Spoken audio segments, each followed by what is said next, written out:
সচিবালয় থেকে উপদেষ্টা নাহিদ এবং আসিফ মাহমুদকে সরানোর জন্য, বের করার জন্য গভীর ষড়যন্ত্র অব্যাহত রেখেছে পরাজিত শক্তির দোসরেরা। এটি অনেকেই খালি চোখে হয়তো বুঝতে পারবেন না বা বোঝার চেষ্টাও হয়তো অনেকে করবেন না, কিন্তু এটা নিশ্চিত থাকেন যে আমাদের এই তরুণ উপদেষ্টা আসিফ এবং নাহিদ তাদেরকে কিভাবে বাংলাদেশ সচিবালয়, যেখান থেকে বাংলাদেশ পরিচালিত হয়, সেখান থেকে বের করা যায় সেটা নিয়ে বড় ধরনের একটি চক্রান্ত এবং ষড়যন্ত্র শুরু হয়েছে। এই যে গত কয়েকদিন আগে সচিবালয়ে ভয়াবহ অগ্নিকাণ্ড ঘটলো, আগুন লাগলো, এটাকে অনেকেই সাধারণ কোনো আগুন মনে করেন, যে আগুন তো লাগতেই পারে। ইভেন সরকারি যে তদন্ত কমিটি, সেই তদন্ত কমিটির প্রতিবেদনও তারা এটাকে সাধারণ আগুন বলেছেন। শর্ট সার্কিট থেকে নাকি এই আগুন লেগেছে। How ridiculous! চিন্তা করে দেখুন, এটা নাকি শর্ট সার্কিট থেকে। এবং তারা বেশ কিছু সিসিটিভি ফুটেজ মিডিয়াতে ছেড়েছেন, যে সিসিটিভি ফুটেজগুলো আমি দেখলাম, প্রত্যেকটি ফুটেজে কাটপিস করা ভিডিও, মানে একটাও পুরোপুরি সিসিটিভি ফুটেজ প্রচারিত হয় নাই বা পাবলিক হয় নাই। এখন এই যে আমি বললাম যে উপদেষ্টা নাহিদ এবং আসিফকে সচিবালয় থেকে বের করার একটি গভীর ষড়যন্ত্র এবং চক্রান্ত শুরু হয়েছে। কেন তারা এই আসিফ এবং নাহিদদের সচিবালয় থেকে বের করতে চায়? কারণটি পরিষ্কার। এই সচিবালয়ে এখন পর্যন্ত ৯৫% চেয়ারে খুনি হাসিনা এবং তার দোসররা বসা, ভারতীয় রয়ের দালালরা বসা, এবং তারা ভালো করেই জানে এই সচিবালয় যতক্ষণ আমাদের নিয়ন্ত্রণে থাকবে ততক্ষণ বাংলাদেশ আমাদের নিয়ন্ত্রণে, আমরা যা বলবো তাই হবে। বাস্তবিকতা তাই হচ্ছে। আওয়ামী লীগের কয়েকজন গ্রেপ্তার হয়েছে, এখন পর্যন্ত হয় নাই। সারা বাংলাদেশে নানান সংকট, ঝুঁকি, এটা সেটা, কেন কেন হচ্ছে? কারা করছে? ওই সচিবালয় থেকে নির্দেশ। এখন প্রশ্ন করতে পারেন, ভাই, যে তাদের কেন সচিবালয় থেকে বের করতে তারা ষড়যন্ত্র করছেন? তাদের উদ্দেশ্যটা কি? লাভটা কি? লাভ আছে, ফায়দাও আছে। দেখুন, আসিফ এবং নাহিদ তারা তরুণ, ইয়াং, তাদের ভুল আছে, ত্রুটি আছে, আমি অস্বীকার করছি না, কিন্তু তাদের মধ্যে একটা স্পিরিট আছে, উদ্যম আছে নতুন বাংলাদেশ বিনির্মাণের। এই উদ্যমটাকে, এই স্পিরিটটাকে ওরা ধ্বংস করতে চায়, নষ্ট করতে চায়। ওরা জানে এই তারুণ্যের শক্তিটা ইউনাইটেড হলে, একতাবদ্ধ হলে, এগিয়ে গেলে, এই যে ভারতীয় চর রয়ের দালাল যারা, এদের যে রাম রাজত্ব, বাংলাদেশকে লুটপাট করে খাওয়ার যে মিশন, এটা তারা বাস্তবায়ন করতে পারবে না, সাকসেস করতে পারবে না। এই জন্যই মূলত তারা পরিকল্পিতভাবে আমাদের তারুণ্যের শক্তিগুলোকে বিভাজিত করে রাখার চেষ্টা করছে, ফ্র্যাকশনের মধ্যে রাখার চেষ্টা করছে, আর আমাদের এই উপদেষ্টা নাহিদ আসিফদের পরিকল্পিতভাবে ড্যামেজ করার একটা অশুভ চিন্তা তারা বাস্তবায়নের চেষ্টা করে যাচ্ছে। একবারই পরিষ্কার। আমি যদি কয়েকটা প্রমাণ দেখাই, আপনারা আরো ক্লিয়ার হয়ে যাবেন।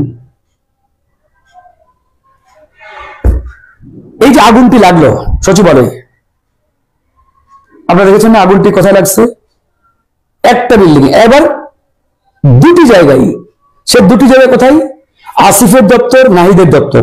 মানে তারা যেখানে বসে ঠিক সেই জায়গাটিতে টার্গেট করে আগুনটি লাগানো হয়েছে।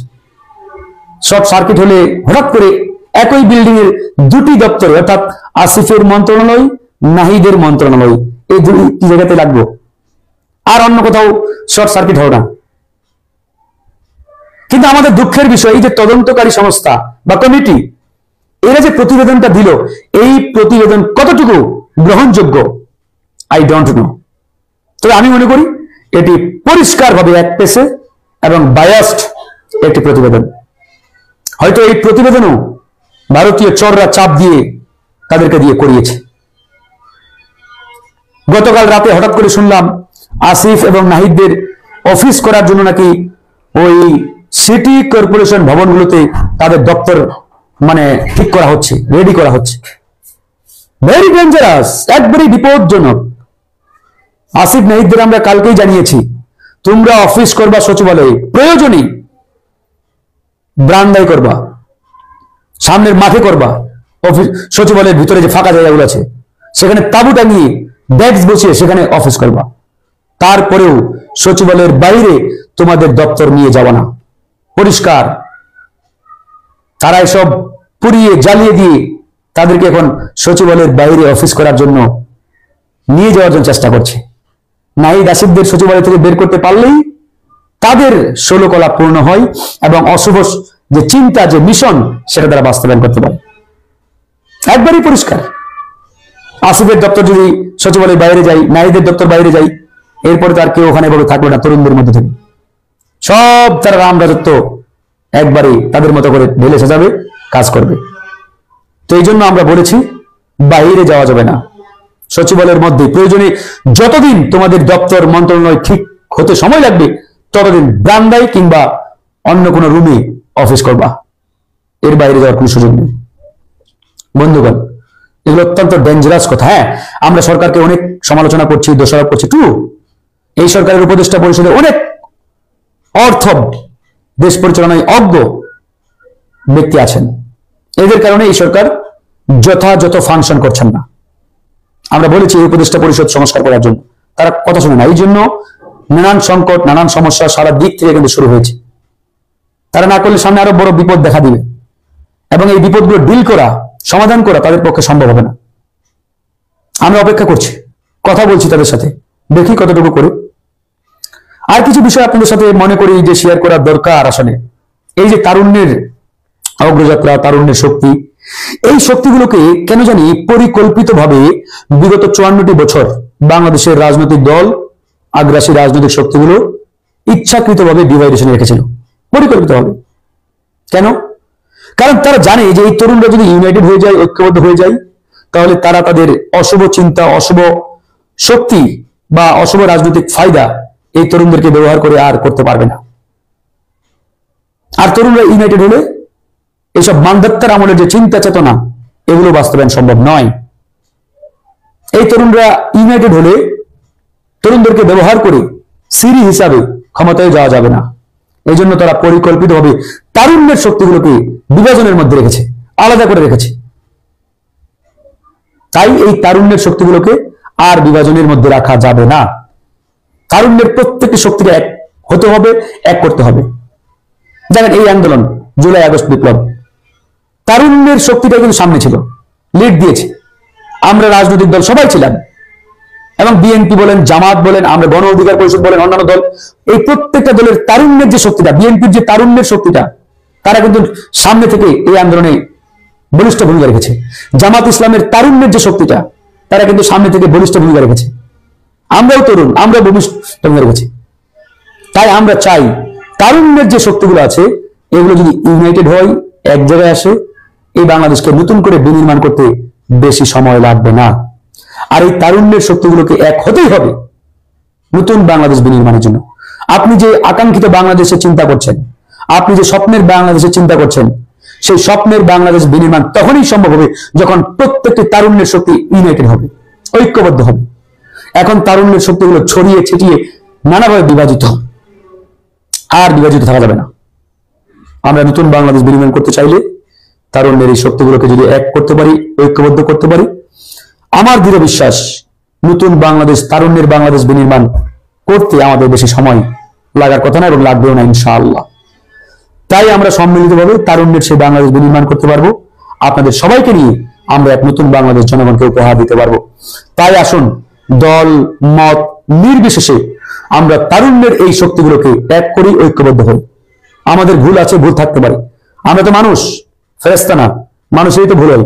ভুল শুধরাই দিবেন, ভুল শুধরে আমরা একসাথে ঐক্যবদ্ধ হয়ে সামনে কাজ করতে চাই। আমাদের সেই মানসিকতা আছে। ভুল করলে আমরা শুধরাই নিব, ক্ষমা সুন্দর দৃষ্টিতে আপনারা দেখবেন। তারপরেও আমরা বলি, ছোট ছোট ব্যক্তি স্বার্থ ফেলে দিয়ে, ছুঁড়ে ফেলে দিয়ে আমরা যদি দেশ ও জাতির বৃহত্তর স্বার্থে ঐক্যবদ্ধ হই, তারুণ্যের শক্তিগুলোকে এক করতে পারি, আমার দৃঢ় বিশ্বাস এই বাংলাদেশ নতুন করে গড়ে উঠবে। বিশেষ করে আমরা যারা 18 কোটা আন্দোলনে ছিলাম, সম্মুখ সারিতে 24-এ যারা নেতৃত্ব দিয়েছেন, এই দুটো শক্তি যদি ঐক্যবদ্ধ হতে পারে, এবং এর সাথে আরো যে তারুণ্য শক্তিগুলো, আমার দৃঢ় বিশ্বাস এই বাংলাদেশ নতুন করে বিনির্মাণ হতে সময় লাগবে না। যাই হোক, দল মত নির্বিশেষে আমরা আসুন নতুন বাংলাদেশ বিনির্মাণে একসাথে কাজ করি। আমরা জনগণকে নতুন বাংলাদেশ উপহার দিতে চাই। আর কোনো চাঁদাবাজি, টেন্ডারবাজি, খুন, রাহাজানি, প্রতিহিংসা, এই রাজনীতি আমরা দেখতে চাই না। আমরা হাসিনাকে ফিরিয়ে এনে বিচার করার প্রতিশ্রুতি জানান ডক্টর মোহাম্মদ ইউনূস। জাতির উদ্দেশ্যে ভাষণে প্রধান উপদেষ্টা ইউনূস সরকার ঘোষণা করেন, শুধু জুলাই আগস্ট হত্যাকাণ্ড নয়, 15 বছরের সব অপকর্মের বিচার করব। ক্ষমতাচ্যুত প্রধানমন্ত্রী শেখ হাসিনাকে ভারত থেকে দেশে ফিরিয়ে বিচার করার প্রতিশ্রুতি দিলেন মোহাম্মদ ইউনূস।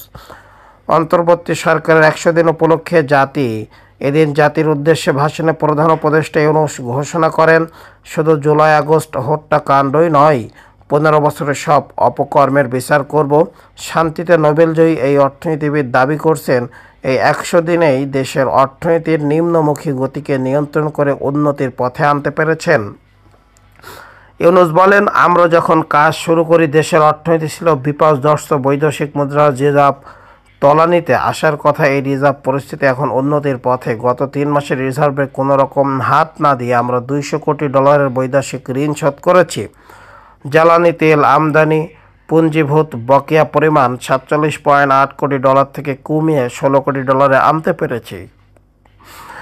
এদিন ইউনূস ভাষণের গোড়াতেই জুলাই আগস্টের শহীদের পাশাপাশি মুক্তিযুদ্ধের লাখো লাখো শহীদকে স্মরণ করেন। সম্প্রতি একটি সংবাদ মাধ্যমকে দেওয়া সাক্ষাৎকারে ইউনূস মুক্তিযুদ্ধের ঐতিহ্য সম্পর্কে প্রশ্নের জবাবে বলেছিলেন, ছাত্র জনতা কম্পিউটারের মতো বাংলাদেশ রিসেট বোতাম টিপে দিয়েছে, ফলে অতীতের সব কিছুই মুছে গিয়েছে। ইউনূস এই মন্তব্যে হইচই পড়ে গিয়েছিল। মুক্তিযোদ্ধাদের অনেকে তার এই মন্তব্যের নিন্দা করে বলেছিল, মুক্তিযুদ্ধের অতীত মুছে ফেলাই ইউনূসের লক্ষ্য। কিন্তু 30 লক্ষ মানুষের প্রাণদানের বিনিময়ে বাংলাদেশের স্বাধীনতা অর্জনের ইতিহাসকে মোছা যাবে না। প্রিয় দর্শক শ্রোতা, এই যে 30 লাখ বলে, এটা সম্পূর্ণ মিথ্যা কথা। কোনো 30 লাখ বাংলাদেশে জীবন দেয়নি, সবল ফাউল কথা। 71 সালে মুজিবুর মিথ্যা বলেছিল। কেউ কেউ আবার 1970-71 ইউনূস কোথায় ছিলেন, মুক্তিযুদ্ধে তার অবদান কী, এইসব প্রশ্ন তুলেছিলেন। এই দিন তাই সচেতনভাবে মুক্তিযুদ্ধের শহীদের স্মৃতি চারণে বক্তৃতা শুরু করেন ইউনূস। তবে একই বন্ধনের মধ্যে তিনি গণ অভ্যুত্থানে নিহতদেরও রাখেন।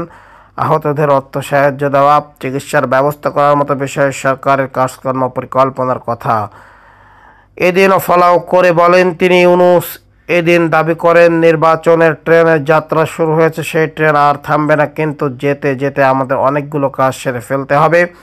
এই ট্রেন শেষ স্টেশনের কখন পৌঁছাবে সেটা নির্ভর করবে কত তাড়াতাড়ি আমরা তার জন্য রেল লাইনগুলো বসিয়ে দিতে পারি, আর তা হবে রাজনৈতিক দলগুলোর ঐক্যমতের মাধ্যমে। তবে তারা নির্বাচন কমিশন গঠন করেই কাজ শেষ করে দিতে চান না। নির্বাচনী ব্যবস্থাকে সংস্কার করা তাদের লক্ষ্য, যাতে বাংলাদেশের চিরটাকাল সেই পদ্ধতিতে অনুসরণ করা হয়। এর জন্য একটু সময় লাগবে। ইউনূস বলেন, আত্মার এই ম্যান্ডেট দিয়েছেন। তিনি জানান, ডিসেম্বর-জানুয়ারির মধ্যে কমিশনগুলি সরকারের কাছে প্রস্তাব পরামর্শ দিয়ে দেওয়ার পরে সংবিধান সংস্কারে গতি আগাবে।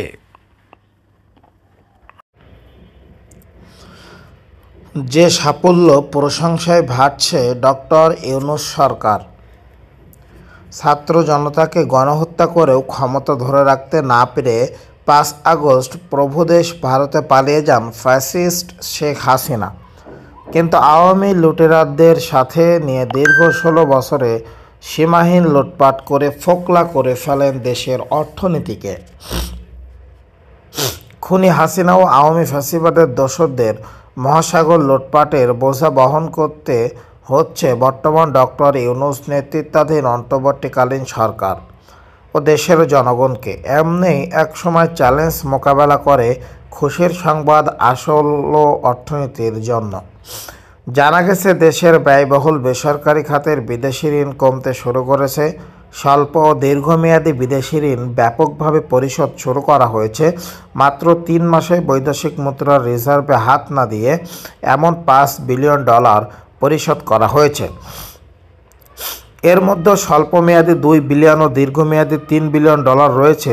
ফলে শুধু বেসরকারি খাতেই বিদেশি ঋণ কমেছে $121 কোটি, যা শতকরা হিসাবে প্রায় 11 ভাগ। রিজার্ভে হাত না দিয়ে 3 মাসে $5 বিলিয়ন ঋণ পরিশোধ করে প্রশংসায় ভাটছেন ডক্টর ইউনূস সরকার। একই সাথে অর্থনীতির এই ইতিবাচক ধারার গুরুত্বপূর্ণ অবদান থাকায় প্রবাসীদেরও প্রশংসায় করছেন নেটিজেনরা। ফেসবুকে এসকে রাশেদ লিখেছেন, স্বৈরাচার ফ্যাসিস্ট দল আওয়ামী লীগ ও তার দোসররা যেভাবে দেশটাকে লুটেপুটে খাবলে খেয়েছে, দেশের জনগণ আর কবে বুঝবে সেই টাকা এখন লুটপাট হয় না বিধায় দেশের উন্নতি করা সম্ভব হচ্ছে, ঋণের জালে ডুবে থাকা দেশটাকে উদ্ধার করাও হচ্ছে। সাইফুল ইসলাম মারুফ লিখেছেন, 16 বছর তারা ঋণ করে উন্নয়নের মূলা ঝুলিয়ে বিদেশে পাচার করেছে, আর আমরা রক্তকে পানি করে ঘাম ঝরিয়ে ইনকাম করা ডলার দিয়ে সেই ঋণ পরিশোধ করছি।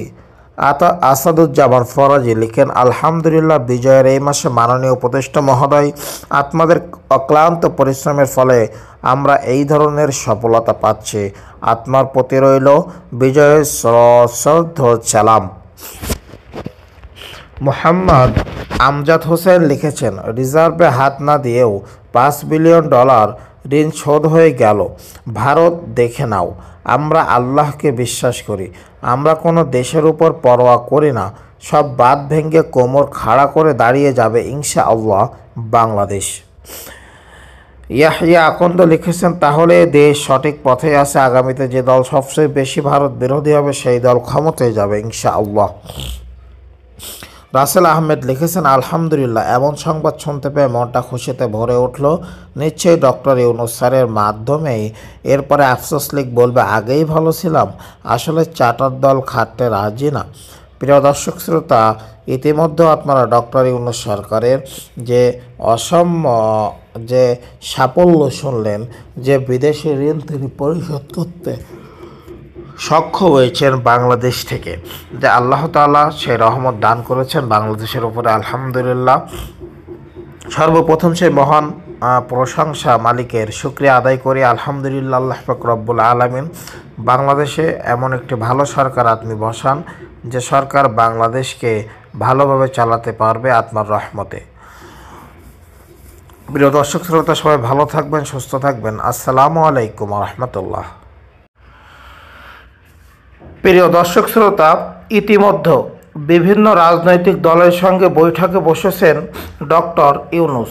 দেশের চলমান নানা ইস্যুতে আলোচনার জন্য বিভিন্ন রাজনৈতিক দলের নেতাদের সঙ্গে বৈঠকে বসেছেন অন্তর্বর্তী সরকারের প্রধান উপদেষ্টা ডক্টর মোহাম্মদ ইউনূস। বুধবার 4 ডিসেম্বর বিকেল 4টার দিকে ফরেন সার্ভিস একাডেমিতে বৈঠক শুরু হয়। এর আগে প্রধান উপদেষ্টার সঙ্গে বৈঠকে অংশ নিতে